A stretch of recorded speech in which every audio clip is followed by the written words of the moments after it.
Mafia Atiq Ahmad के गुर्गों पर bulldozer action जारी है। प्रयागराज में आज भी माफिया बदमाशों के अवैध ठिकानों पर बुलडोजर चलेगा। कल प्रयागराज में अतीक के करीबी माशुकुद्दीन के घर को बुलडोजर से ढहा दिया गया था और इस शातिर अपराधी पर 40 से ज्यादा मुकदमे दर्ज हैं। वहीं कौशाम्बी में अतीक के शूटर अब्दुल कवी के घर पर भी बुलडोजर चला था। अब्दुल कवी अतीक अहमद का शार्प शूटर है। 25 जनवरी 2005 में हुए राजू पाल हत्याकांड के बाद से अब्दुल कवी फरार चल रहा है और पुलिस इससे पहले भी भगोड़ा करार दे चुकी है। उमेश पाल मर्डर में अतीक के बेटे असद का नाम भी आया है। पुलिस ने इसे भी आरोपी यानी कि असद को भी आरोपी बना लिया है और अतीक पर शिकंजा कस रहा है। तो वहीं माफिया मुख्तार अंसारी पर कार्रवाई भी हो रही है। मऊ में मुख्तार के बेटों के घरों पर बुलडोजर चला। यहाँ 3 मंजिला मकान को ढहा दिया गया। इन 3 तस्वीरों के जरिए ये पूरा बुलडोजर एक्शन आपको समझ में आएगा कि अब कैसे तमाम अपराधियों की कमर तोड़ने के लिए यानी खात्मा करने के लिए सबसे पहला जो एक्शन देखने को मिला वो बुलडोजर एक्शन। 1, 2 और 3 मार्च ये 3 दिनों का घटनाक्रम आपके सामने है। 1 मार्च को जफर अहमद का घर ध्वस्त होता है। 2 मार्च के दिन सफदर अली के घर पर बुलडोजर चलता है और फिर 3 मार्च के दिन अतीक के फाइनेंसर के घर पर बुलडोजर चलता है। तो बुलडोजर एक्शन कैसे लगातार जारी है। 1, 2 और 3 मार्च को कहां कहां बुलडोजर चला वो तस्वीरें हमने आपको दिखाई। अब सवाल यह है कि अगला नंबर किसका। कल प्रयागराज में अतीक के करीबी मशुकुद्दीन के घर पर बुलडोजर चलाया गया था। इस शातिर अपराधी पर 40 से ज्यादा मुकदमे दर्ज हैं और कौशाम्बी में अतीक के शूटर अब्दुल कवी के घर भी बुलडोजर चला था। अतीक अहमद का शार्प शूटर इसे बताया जाता है। अतीक अहमद के गुर्गों पर बुलडोजर एक्शन जारी है। जहां जहां पर अवैध संपत्ति है उस अवैध संपत्ति को बुलडोजर की मदद से गिराया जा रहा है, चाहे वो शार्प शूटर हो या फिर फाइनेंसर हो। अतीक अहमद के करीबी, अतीक अहमद के गुर्गे, उसका साथ देने वाले, उसके सहयोगी, सभी पर यह एक्शन जारी है। अब ये तस्वीरें देखिए, प्रयागराज की तस्वीर, कौशाम्बी की तस्वीर और मऊ की तस्वीर।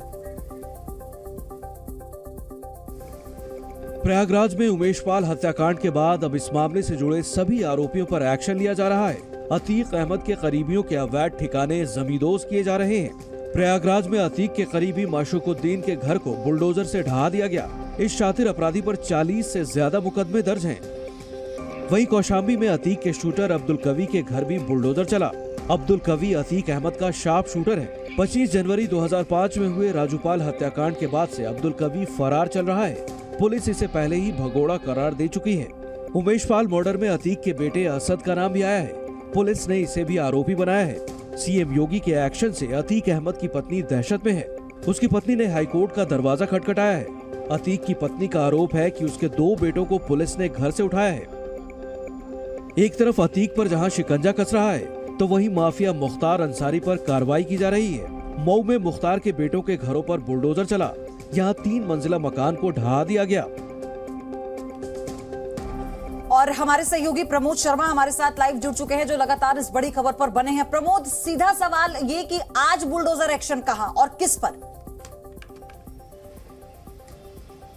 देखिए, फिलहाल इस बात की जानकारी नहीं दी गई है कि किसके घर पे बुलडोजर चलेगा, लेकिन आज बुलडोजर की कार्रवाई होगी। इस वक्त हम जो है प्रयागराज डेवलपमेंट अथॉरिटी में खड़े हुए हैं और आप ये देख सकते हैं 3 जो बुलडोजर हैं जो कि बुलडोजर एक्शन करने के लिए जाते हैं वो अभी ऑफिस में ही खड़े हैं और इनको जैसे ही इंस्ट्रक्शन मिलेगी कि किस जगह पे जाना है और कौन सा मकान जो है उसे डेमोलिश करना है, उसके बाद ये यहाँ से निकल जाएंगे। उसके बाद साथ में एक बड़ी जेसीबी मशीन होती है क्योंकि वो इस जगह पे नहीं आ पाती, काफ़ी बड़े जो ट्रक होता है उसके ऊपर होती है, तो उसे कहीं और रखा है और वहाँ पहुँचेगी। लेकिन कई सारी जो ऐसी इमारतें हैं जो अवैध इमारतें हैं उनको जो आइडेंटिफाई जो है पीडीए ने किया है और उनके ऊपर कार्रवाई की जाएगी। अब आज किसका नंबर आता है ये अभी जानकारी नहीं दी गई है क्योंकि काफ़ी गोपनीय रखी जाती है और जब यहाँ से मूवमेंट शुरू होता है, यहाँ से ये निकलने शुरू होते हैं बुलडोज़र, उसके बाद ही पता चलता है कि किस जगह पे जो है बुलडोज़र चलेगा। क्योंकि पहले जो बताया जा रहा था गुड्डू मुस्लिम या फिर गुलाम उनके घर पे चलेगा। गुड्डू मुस्लिम का घर इतनी तंग गलियों में है कि वहाँ पे बुलडोज़र की कार्रवाई संभव ही नहीं है, इसीलिए कल दूसरी जगह पे किया था। और ऐसे ही करीब 1 दर्जन से ज़्यादा जो है घरों को आइडेंटिफाई किया है, जो कि अतीक अहमद और या उसके गुर्गों के साथ डायरेक्ट टच में थे, जो उनको किसी तरीके का सपोर्ट देते, चाहे वो फाइनेंशियल सपोर्ट हो या लॉजिस्टिक सपोर्ट हो, उस तरीके से उनके ऊपर कार्रवाई की जा रही है। योगी आदित्यनाथ जिस तरीके से बोला था कि माफिया को मिट्टी में मिला देंगे, उसके बाद ऐसे लोगों के ऊपर यहाँ पर दर्शकों के लिए समझना ये भी जरूरी है कि ये सब कुछ उमेश पाल हत्याकांड में कार्रवाई के नाम पर किया जा रहा है, तो उस हत्याकांड की जांच पहुंची कहां तक है, कितने आरोपी पुलिस की गिरफ्त में हैं, और ये जो एक्शन लिया जा रहा है ये किन किन पर ले लिया गया है अब तक? देखिए, बिल्कुल उमेश पाल हत्याकांड के बाद जितने लोग नामजद थे, अतीक अहमद का भाई अतीक अहमद, उसके बेटे और बाकी उसके साथी, उनको जो एसटीएफ जो है लगातार तलाश कर रही है। कई टीमें बनाई गई है जो उनकी तलाश कर रही है। कुछ लोगों से हिरासत में लेकर पूछताछ की जा रही है। इलेक्ट्रॉनिक सर्विलांस और ह्यूमन इंटेलिजेंस के जरिए सबकी लोकेशन के बारे में पता किया जा रहा है। और अब ये जो कार्रवाई हो रही है ये दरअसल उन लोगों के खिलाफ हो रही है जो कि पर्दे के पीछे रहते हुए जो है इस पूरे माफिया को, जो ऑर्गेनाइज क्राइम है, जो पूरे गैंग को जो है सपोर्ट किया करते थे, चाहे वो लॉजिस्टिक सपोर्ट हो या फिर फाइनेंशियल सपोर्ट हो। तो ऐसे लोगों के को आइडेंटिफाई करने के बाद उनके घरों की जो है वो दस्तावेज चेक किए जा रहे हैं, और अगर अवैध होता है तो उसके ऊपर तोड़ा जा रहा है। साफ तौर पे संदेश देना चाहते हैं योगी सरकार की जो लोग भी जो माफिया है या फिर जो गैंगस्टर हैं उनको किसी तरीके की भी मदद पहुंचाएंगे तो उनका हश्र भी ऐसा ही होगा। और इसीलिए कई सारे जो घर है वो आइडेंटिफाई किए जा रहे हैं, और जो उनके नाम है और उनकी सूची है वो सार्वजनिक नहीं की जा रही है, ताकि कोई भी जो है अदालत से किसी तरीके का स्टे ना ले पाए और अदालत के पास जाकर इस कार्रवाई के विरोध में जो है कोई ऑर्डर ना ले पाए। इसीलिए जो बहुत ही गोपनीय तरीके से पूरी जो है जांच भी चल रही है, जांच के बारे में ज़्यादा नहीं बताया जा रहा है, और साथ में जिसके ऊपर जो कार्रवाई होनी है उसके बारे में भी बहुत ज़्यादा नहीं बताया जा रहा। आखिरी वक्त में पता चलता है, और जो लोग कार्रवाई करने जाते हैं, चाहे ये बुलडोजर चलाने वाले हो या फिर पूरा स्टाफ हो, उन तक को नहीं पता होता, उनको सिर्फ प्रमोद ये भी जानकारी आप दीजिएगा, क्योंकि इस वक्त आप वहीं पर मौजूद हैं, प्रयागराज में आप मौजूद हैं। कितनी देर में जो बुलडोजर है ये वहां से निकलेगा, और क्या किसी भी तरह का कोई इनपुट मिल पाया है कि आज ये कहां जाएगा? क्योंकि कल भी बहुत देर तक ये बात सार्वजनिक नहीं की गई थी कि किस अपराधी के घर को ढहाया जाएगा, तो आज भी कल की तरह हम कार्रवाई देखेंगे?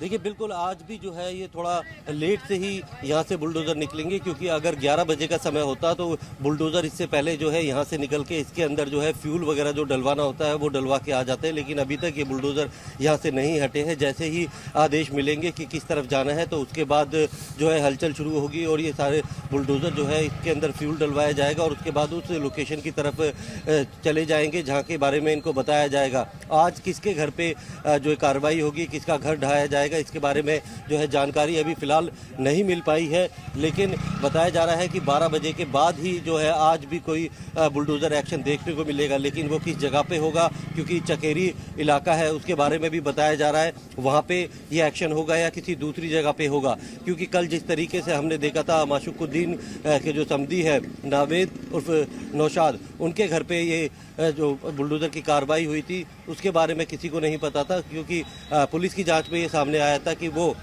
अतीक अहमद और उनके गुर्गों का फाइनेंसर था, और खुद भी हिस्ट्री शीटर रह चुका था माशुकुद्दीन।